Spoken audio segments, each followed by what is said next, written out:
पटना में केंद्रीय मंत्री रविशंकर प्रसाद टीका उत्सव में हुए शामिल। स्वास्थ्य कर्मियों से की मुलाकात, वैक्सीनेशन को लेकर ली जानकारी।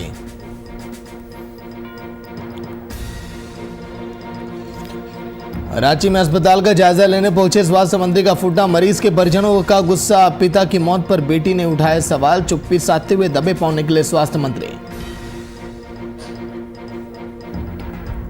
तेजस्वी के रोजगार वाले बयान पर गन्ना उद्योग मंत्री का पलटवार। प्रमोद कुमार ने कहा, तेजस्वी को विरासत में मिली है राजनीति, नहीं पता है जमीनी हकीकत। बेटा में 2 बच्चों की मौत के बाद अस्पताल में परिजनों ने किया बवाल। शव को परिसर में रखकर एएनएम पर लगाया लापरवाही का आरोप। चिकित्सा प्रभारी ने दिया कार्रवाई का आश्वासन। नमस्कार, वीआईपी न्यूज आप देख रहे हैं, मैं आपके साथ सागर मिश्रा। केंद्रीय मंत्री और पटना साहिब से सांसद रविशंकर प्रसाद पटना के आईजीआईएमएस पहुंचे। इस दौरान मंत्री टीका उत्सव कार्यक्रम में शामिल हुए। रविशंकर प्रसाद ने आईजीआईएमएस में स्वास्थ्य कर्मियों से मुलाकात कर विभिन्न मुद्दों पर जानकारी ली। इस दौरान उन्होंने मीडिया से बातचीत की, जहां उन्होंने तमाम राज्यों में कोरोना के वैक्सीन की आपूर्ति किए जाने की बात कही है। साथ ही अन्य व्यवस्था दुरुस्त किए जाने पर भी बात की है।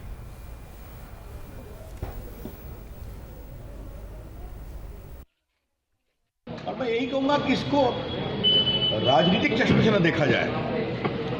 एक चिंता की बात है, हमें सबको संभालना है, सबको हमें वैक्सीन लगाना है। इसलिए मैंने एक संख्या फिर रिपीट करूंगा, आज तक 11 करोड़ डोजेज देश के लगभग 9.5 करोड़ लोगों को लग चुके हैं।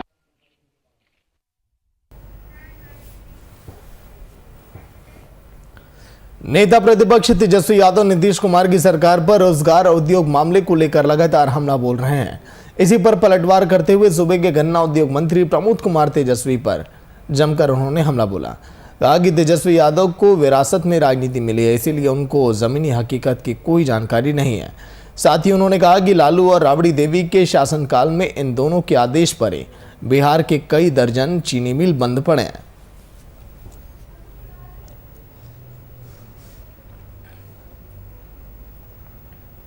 नेता प्रतिपक्ष जिस विरासत से आए हैं, उनके पिताजी और माताजी ने तो कुछ किया नहीं। सारी चीनी मिल उन्हीं के पिताजी और माताजी के रिकमेंडेशन पर बंद हुआ है। और वह जहाँ से अपने माता पिताजी को जो राज्य को देख कर आए हैं, उसी की परिकल्पना उनके दिमाग में हमेशा नाचते रहता है। अब तो नेता प्रतिपक्ष जिस विरासत से आए हैं, उनके पिताजी और माताजी ने तो कुछ किया नहीं। सारी चीनी मिल उन्हीं के पिताजी और माताजी के रिकमेंडेशन पर बंद हुआ है। और वह जहाँ से अपने माता पिताजी को जो राज्य को देख कर आए हैं, उसी की परिकल्पना उनके दिमाग में हमेशा नाचती है।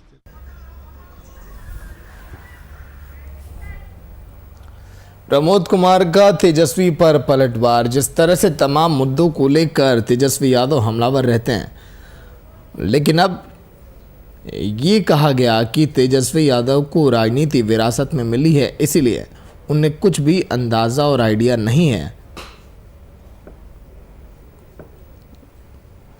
विरासत में मिली है राजनीति, ये कहना सत्ता पक्ष के नेताओं का।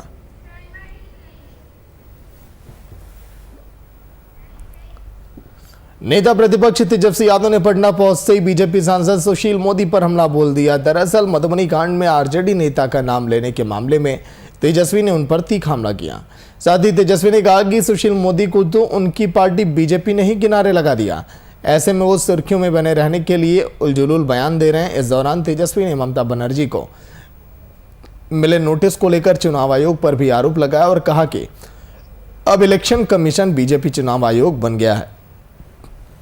सीधी बात करके तो अनर्गल बयान देने में माहिर है। मधुबनी के मामले में भी जो उन्होंने ट्वीट किया, उसका क्या हुआ वो आप सब लोग जानते हैं। जहाँ तक बात ऐसी बातें अगर भी करते हैं तो कोई मतलब ही नहीं है, वो आउट ऑफ सीन है। बिहार बीजेपी ने उनको दरकिनार कर दिया है। अब वो उल्टी सीधी बात करके केवल न्यूज में बने रहना चाहते हैं। तेजस्वी जी, ममता बनर्जी ये लोकतांत्रिक फैसला चुनाव आयोग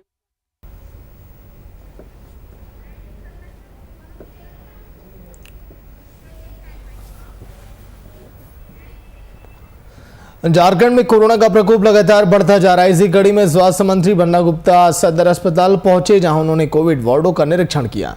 लेकिन इस दौरान उन्होंने स्वास्थ्य विभाग की लचर व्यवस्था का शिकार हो चुके हजारीबाग के परिवार का गुस्सा भी झेलना उन्हें पड़ा। दरअसल हजारीबाग से गंभीर अवस्था में अपने पिता को बेहतर इलाज के लिए रांची लाई युवती को शहर के कई अस्पतालों में भटकना पड़ा और अंत में इलाज के अभाव में सदर अस्पताल की दहलीज पर पीड़ित पवन गुप्ता ने दम तोड़ दिया। पिता की मौत से दुखी युवती ने अस्पताल परिसर में स्वास्थ्य मंत्री के सामने जमकर बवाल काटा। इस दौरान युवती स्वास्थ्य मंत्री पर ही बरस पड़ी। हालांकि इस घटना के बाद स्वास्थ्य मंत्री वहां से दबे पांव निकल लिए। स्वास्थ्य मंत्री अस्पताल की लचर व्यवस्था का कोई जवाब नहीं दे पाए।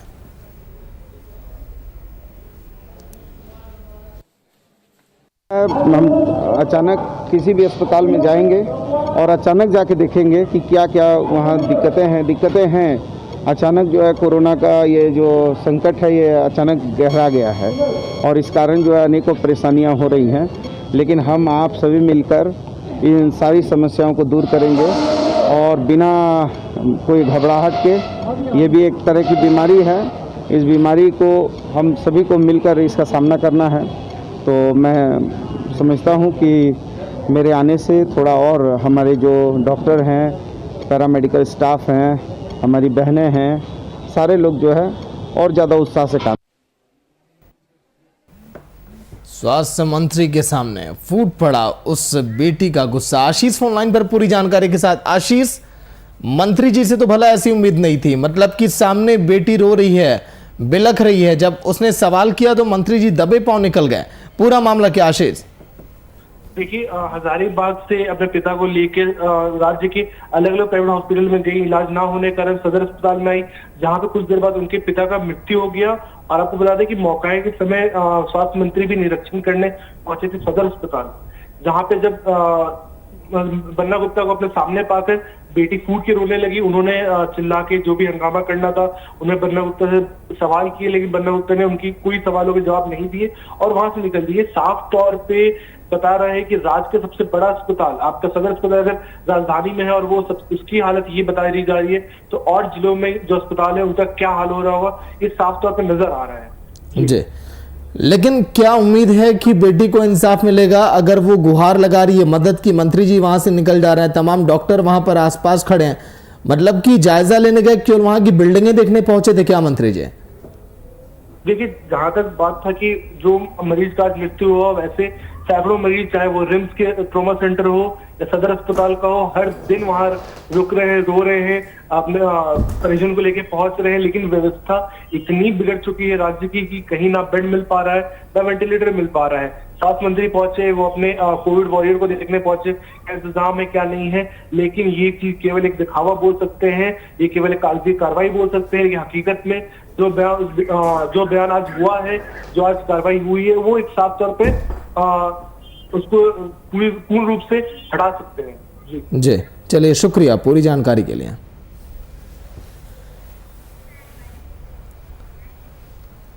बिहार में बढ़ते कोरोना संक्रमण के बीच जेडीयू ट्रेडर्स प्रकोष्ठ और रेड क्रॉस सोसाइटी के संयुक्त के निरीक्षण में 45 वर्ष से अधिक उम्र के व्यापारियों को आज के कोरोना टीकाकरण की आज से शुरुआत की गई। इस कार्यक्रम में जेडीयू ट्रेडर्स प्रकोष्ठ के प्रदेश अध्यक्ष अशोक वर्मा और प्रदेश उपाध्यक्ष संजीव श्रीवास्तव भी मौजूद रहे। इस दौरान अशोक वर्मा ने कहा कि वैक्सीन को लेकर तमाम जगहों पर भीड़ लगी है और ऐसे में संक्रमण का खतरा ज्यादा रहता है। ऐसे में बिहार के तमाम व्यापारी आए और सोशल डिस्टेंसिंग का ख्याल रखते हुए वैक्सीन लें। अभी तक 35 लोग वैक्सीन ले चुके हैं। हमारा टारगेट एक दिन में कम से कम 100 लोगों को कोरोना का टीका लगाना है।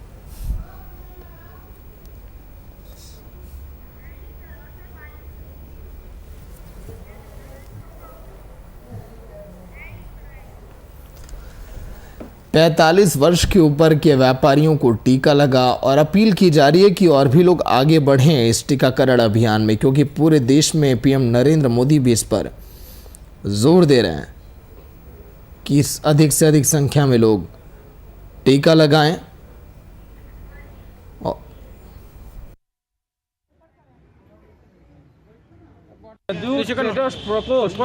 पहला ऐसा प्रकोष्ठ है जिसने व्यापारियों के लिए एक अलग व्यवस्था किया है और इसका पूरा श्रेय हम अपने प्रकोष्ठ के अध्यक्ष अशोक वर्मा जी को देते हैं और साथ ही साथ अपने इस बिहार के मुखिया नीतीश कुमार जी को भी देते हैं, जिन्होंने पूरे बिहार को कोरोना मुक्त करने के लिए एक विशेष योजना बनाई है।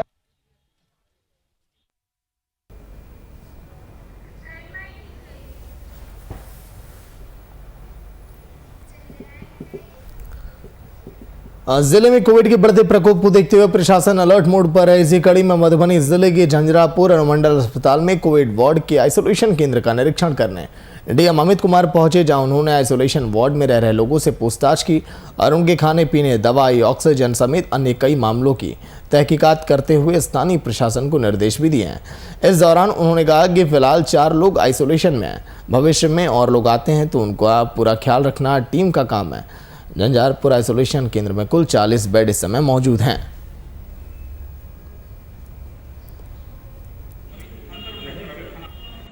कोविड केयर सेंटर में अभी 4 पेशेंट्स हैं, भी पॉजिटिव लोग हैं, तो उनकी भी स्थिति का जायजा लिया और इस सेंटर की स्थिति को भी देखा है कि टोटल कितने व्यक्ति यहाँ पर रह सकते हैं, व्यवस्थाएं किस तरीके से हैं, दवाइयाँ, ऑक्सीजन, पल्स ऑक्सीमीटर वगैरह की स्थिति क्या है, खाने की व्यवस्था, और जितने भी बाकी पेशेंट्स यहाँ पर हैं या कोई जो इन फ्यूचर आ सकते हैं उनको किसी तरह की कोई दिक्कत ना हो, इसको इंश्योर करना हमारा और पूरी टीम का काम है।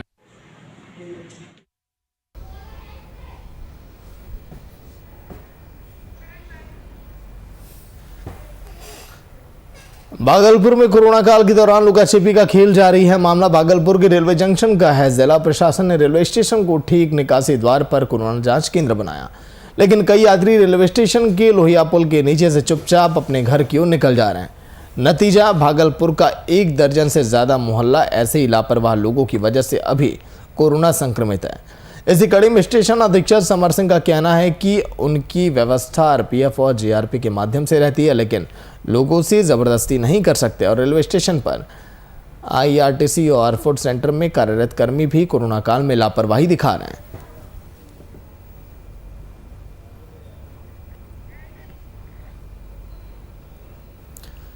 तो बिना जांच कराए कई यात्री निकल रहे हैं, इसीलिए हालात ऐसे आन पड़े हैं और इसीलिए लगातार तस्वीरें जो देखी जा रही हैं उससे यही लगता है कि अब सबक नहीं ले रही है आम जनता।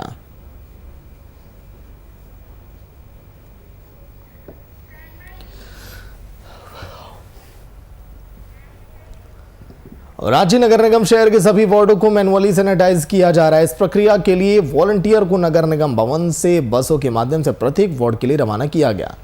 शुरुआत में राजधानी के 10 मुख्य सड़कों को सैनिटाइज करने के लिए 17 गाड़ियों को लगाया गया। वहीं डॉक्टर किरण ने जानकारी साझा करते हुए बताया कि शहर के मुख्य सड़कों के साथ ही साथ वार्ड की गलियों को भी सैनिटाइज किया जा रहा है।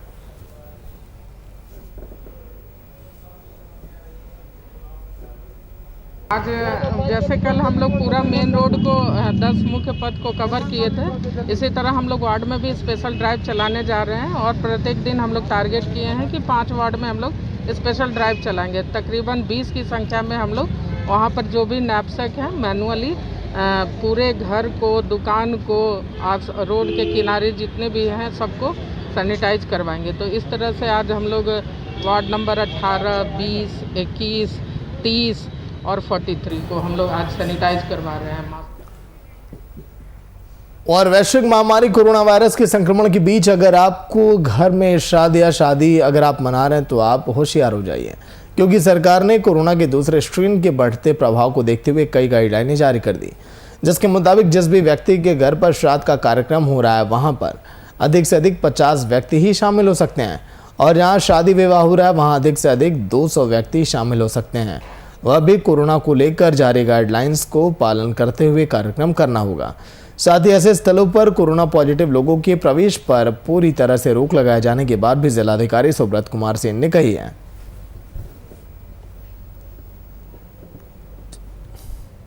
गृह विभाग का निर्देश बहुत स्पष्ट है जो भी श्राद्ध से संबंधित कार्यक्रम है उसमें 50 लोग और शादी विवाह में 200 लोग जो हैं वो सम्मिलित हो सकते हैं। सोशल डिस्टेंसिंग का ख्याल रखना है, मास्क और सैनिटाइज़र का जो प्रयोग है और किसी भी व्यक्ति को कोविड का लक्षण नहीं हो ये इंश्योर कराना।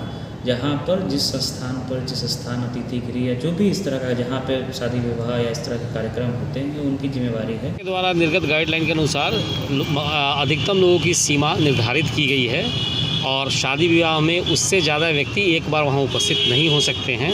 इसके अलावा किसी तरह का जुलूस या फिर शोभा यात्रा भी नहीं निकाली जानी है। तो ऐसी परिस्थिति में कोई भी बाजा गाजा के साथ बारात भी निकलना प्रतिबंधित ही रहेगा।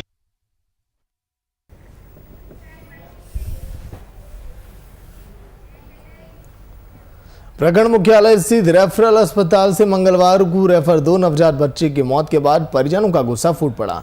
अस्पताल परिसर में बच्चे के शव के साथ एएनएम के खिलाफ हंगामा शुरू कर दिया। आक्रोशितों का कहना था कि एएनएम की लापरवाही के कारण दोनों नवजात बच्चियों की मौत हुई। सूचना मिलने पर पहुंचे चिकित्सा प्रभारी डॉक्टर कृष्ण कुमार ने आक्रोशितों को समझाकर जांच के बाद कार्रवाई के आदेश दिए हैं।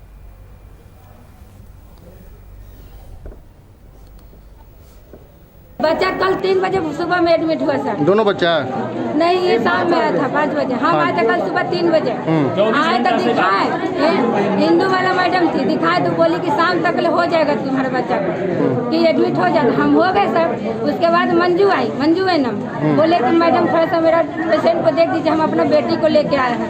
क्या बोलती है कि अच्छा देख देते हैं। अच्छा जब जाते अच्छा देख देते हैं, बाकी एक बार नहीं देखने गई। उसके बाद ये आई सिंधु आई तो इनसे भी बोले कि मैडम थोड़ा सा मेरी बच्ची को देख दीजिए, एक बार देखिए। उसके बाद कह रही है कि अभी समय लगेगा, हो जाएगा तुरंत। शोएब खान फोन लाइन पर पूरी जानकारी के साथ। शोएब, 2 नवजात बच्चियों की मौत की वजह क्या रही और क्या कहना परिजनों का? जी सागर, बताना चाहूंगा कि घटना है बीटा रेफरल अस्पताल की, जो रहने वाले श्री चंद्रपुर के अमरेश कुमार की पत्नी का दोनों बच्चों का मामला है। जो एक डिलीवरी हुई थी, डिलीवरी के बाद रखा गया था बच्चा, जो रात में डिलीवरी हुई थी, लेकिन परिजनों का आरोप है कि लापरवाही एएनएम के द्वारा किया गया है, जिसके कारण दोनों बच्चों की मौत हो गई, जिसे लेकर आक्रोशित परिजनों ने जमकर हो हंगामा किया। जी सागर जी, लेकिन क्या कुछ सुनवाई हुई इनके हंगामे के बाद? कुछ इन्हें आश्वासन मिला? जी, सूचना पर पहुंची पुलिस मामले की छानबीन में जुटी है। उन्हें आरोप लगे एएनएम से पूछताछ पुलिस कर रही है, लेकिन अब तक मामले में कुछ आगे कार्रवाई नहीं हो सकी, जिसे लेकर परिजनों में काफी आक्रोश है और तरह तरह के आरोप लगाते हुए एएनएम पे कार्रवाई करने की मांग कर रहे हैं। जी सागर, चलिए शुक्रिया पूरी जानकारी के लिए।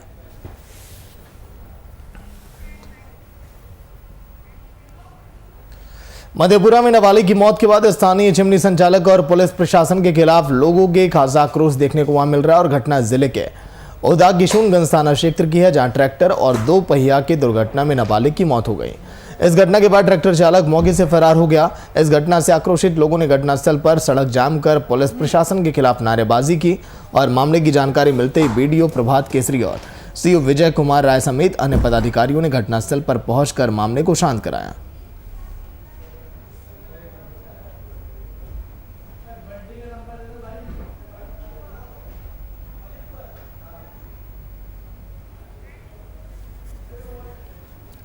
नाबालिग की मौत पर ग्रामीणों में आक्रोश। मधेपुरा की ये तस्वीर।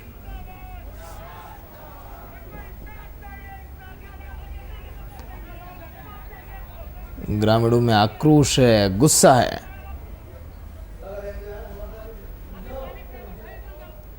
समझा बुझाकर सड़कों को खाली कराया गया।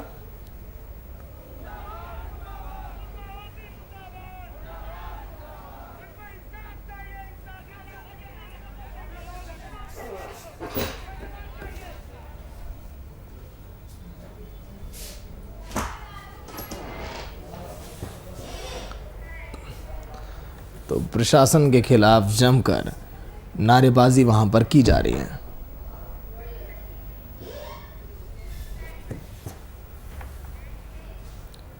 मधुबनी जिले झंझारपुर प्रखंड में डीएम की एक अनोखी तस्वीर देखने को मिली। जिले के ओझोल गांव में पहुंचे डीएम अमित कुमार ने यहाँ खेत में फसल काटते हुए नजर आए। इस मौके पर डीएम के साथ झंझारपुर एसडीओ, बीडीओ, सीओ समेत अन्य पदाधिकारी भी वहां पर मौजूद दिखाई दिए। साथ उन्होंने भी डीएम के साथ चिलचिलाती धूप में गेहूं काटने का काम किया। इस दौरान डीएम ने कहा कि फसलों को काटने के नियमों के हिसाब से उसे देखा गया। स्क्रैप कटिंग के दौरान स्थानीय प्रशासन से लेकर किसान और आम लोग भारी संख्या में वहां पर मौजूद हैं।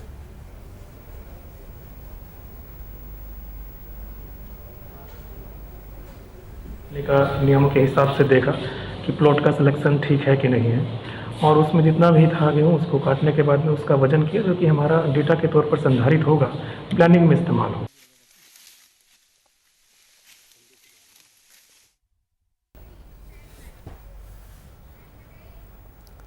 कोरोना के संक्रमण का असर आम आदमी के साथ ही साथ अब मंदिरों पर भी पड़ने लगा है। कोरोना के बढ़ते मामलों के चलते कैमूर जिले की पवरा पहाड़ी पर स्थित मां मुंडेश्वरी का मंदिर 30 अप्रैल तक बंद कर दिया गया। कैमूर जिले के भगवानपुर प्रखंड के पवरा पहाड़ी पर स्थित मां मुंडेश्वरी मंदिर देश का सबसे प्राचीन मंदिर है। चारों तरफ पहाड़ और उसके बीच में मां मुंडेश्वरी का मंदिर स्थित है। यहाँ आने वाले हर श्रद्धालु मां मुंडेश्वरी की पूजा अर्चना कर यहाँ की सुंदरता को देख आनंदित होते हैं। नवरात्र का आज पहला दिन होने के कारण काफी संख्या में श्रद्धालु मंदिर में दर्शन करने के लिए मंदिर के सीढ़ी तक पहुंचे थे।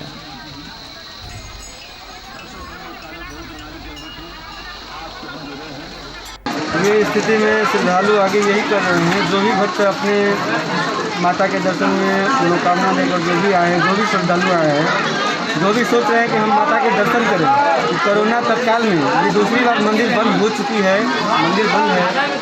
अतः श्रद्धालुओं को बहुत दुखी हो रहे हैं, जो कि माता के दर्शन नहीं मिल पा रही है, और जो भी भक्त आ रहे हैं अपने सीढ़ी पर ही माथा टेकते हुए माता की मनोकामना को यहीं से स्मरण करते हुए, दर्शन करते हुए और अपने घर को लौट जा रहे हैं, मगर दुखी तरह से पहुंच रहे हैं कि मैंने माता का दर्शन प्राप्त नहीं किया।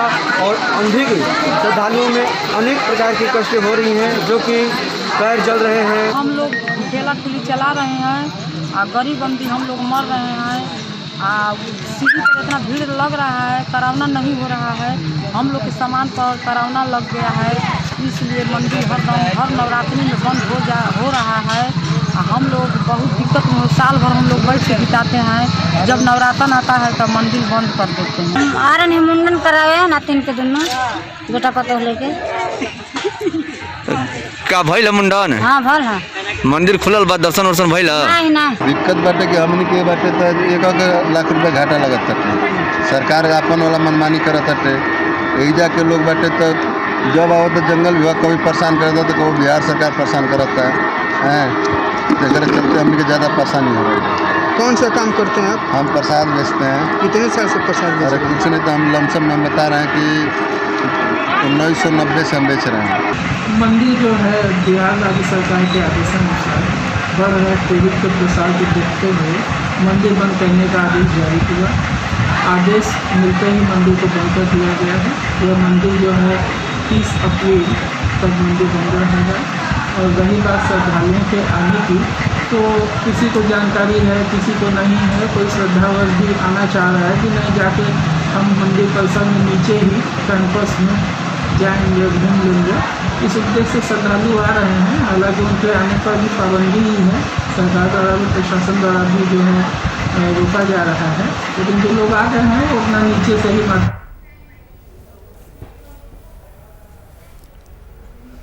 देश के कई महानगरों और शहरों में बिहार से गए प्रवासी मजदूर एक बार फिर गांव की तरफ लौट रहे हैं। अब कई शहरों में कोरोना संक्रमण को लेकर लॉकडाउन का डर अब सताने लगा।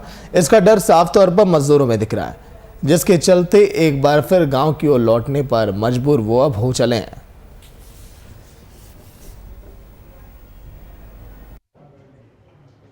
जो भी मजदूर आ रहे हैं, हमारे मजदूर भाई जितने भी लौटेंगे, उनको हम लोग मनरेगा में जॉब कार्ड के माध्यम से काम उपलब्ध कराएंगे। अन्य माध्यमों से भी उपलब्ध हम लोगों ने पिछले बार भी कराया है, इस बार भी कराएंगे। उसके लिए तैयारी चल रही है, तैयारियां हैं। मजदूर भाई आएंगे तो जो मनरेगा हमारे हर एक पंचायत में है, हर एक पंचायत में काम होता है, हम लोग उसको मजदूरी जरूर उपलब्ध कराएंगे। हम मुंबई में थे, वहाँ मशीन चलाते थे। अब आए हैं यहाँ देखिए क्या मिलता। उस बार तो भाग के आए थे, फिर इस बार लॉकडाउन लगने वाला था, इसलिए फिर भाग के चल आए। अब फिर देखिए क्या करते हैं। हम तो दिल्ली में रहते थे, वहाँ जींस का कंपनी था, उसी में कटिंग वटिंग का काम करते थे। इसके पहले लॉकडाउन हुआ था तो किसी कारण मतलब आने में नहीं बना था, तो वहीं रह गए थे। बहुत कष्ट से जीवन बिता दिए वहाँ 2-3 महीना जो भी। इस बार ऐसा लगा कि लॉकडाउन लगने वाला है, डर सा, तो गाँव चले आए हैं।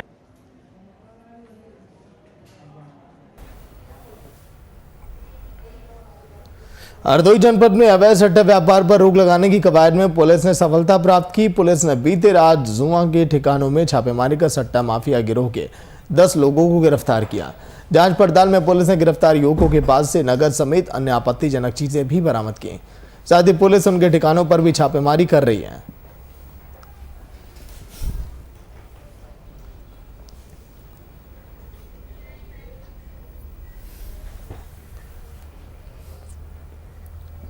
बिहार सरकार के द्वारा जारी गाइडलाइंस की लोग जमकर धज्जियां उड़ा रहे हैं। ताजा मामला भागलपुर के सुल्तानगंज का है, जहां भागलपुर मैथमेटिक्स क्लासेस कोचिंग संस्थानों की ओर से लगातार कोविड-19 की गाइडलाइंस की धज्जियां उड़ाई जा रही हैं और कोचिंग संस्थान में बच्चों की पढ़ाई धड़ल्ले से जारी है। वहीं मैथमेटिक्स क्लास के निर्देशक सुधांशु कुमार ने कहा कि हम जेल जाने के लिए तैयार हैं, लेकिन कोचिंग बंद नहीं करेंगे।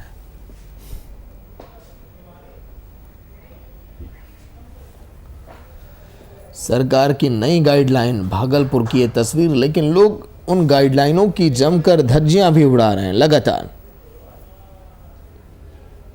भागलपुर में बेलगाम कोरोना और बिगड़ते हालात और चिंता भी।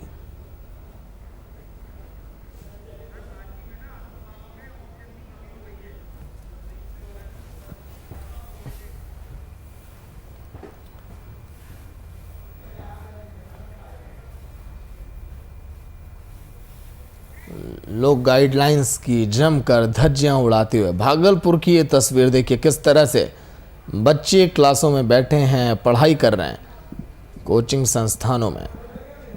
ये कहना इनका कि कोचिंग संस्थान अगर बंद होगा तो फिर हमारी भी दिक्कतें हो जाएंगी, हम कैसे पढ़ेंगे।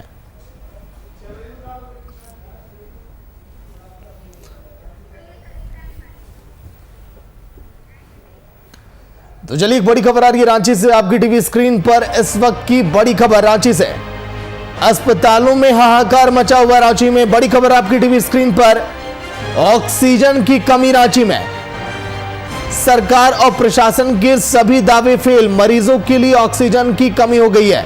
वीआईपी न्यूज के एडिटर कुंदन कृतज्ञ जी फोन लाइन पर। कुंदन जी, ऑक्सीजन की कमी, अस्पतालों में हाहाकार, अंदेशा पहले ही था कोरोना के बढ़ते मामलों को जिस तरह से हम देख रहे थे। कुंदन जी, देखिए सागर, अभी ऑफ द रिकॉर्ड मेरी बात कई अस्पताल संचालकों से हुई है और तमाम अस्पतालों में ऑक्सीजन की कमी हो गई है। बेड खाली है लेकिन ऑक्सीजन मुहैया नहीं हो पा रहा है और इसकी वजह से कई मरीजों की, और कह लें कि सैकड़ों मरीजों की जान खतरे में आ गई है। और अस्पताल संचालकों का कहना है कि अगर अगले 1-2 घंटों में ऑक्सीजन मुहैया नहीं कराया जा सका तो संभावना है कि देर रात तक सैकड़ों मरीजों की जान जा सकती है।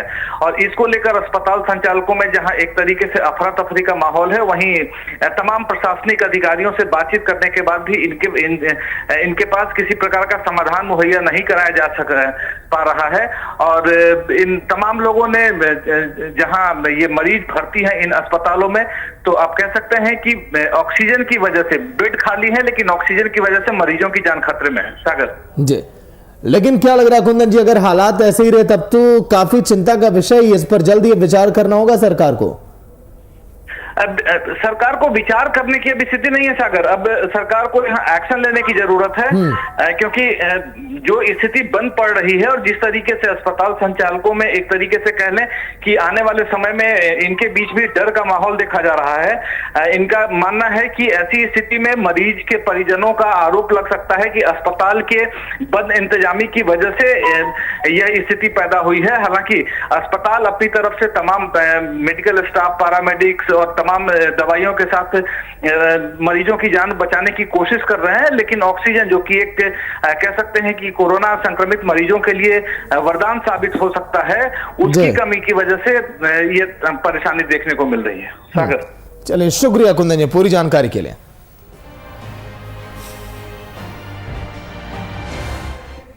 तो चलिए, इसी के साथ इस बुलेटिन में इतना। देखते रहिए वीआईपी न्यूज। नमस्कार।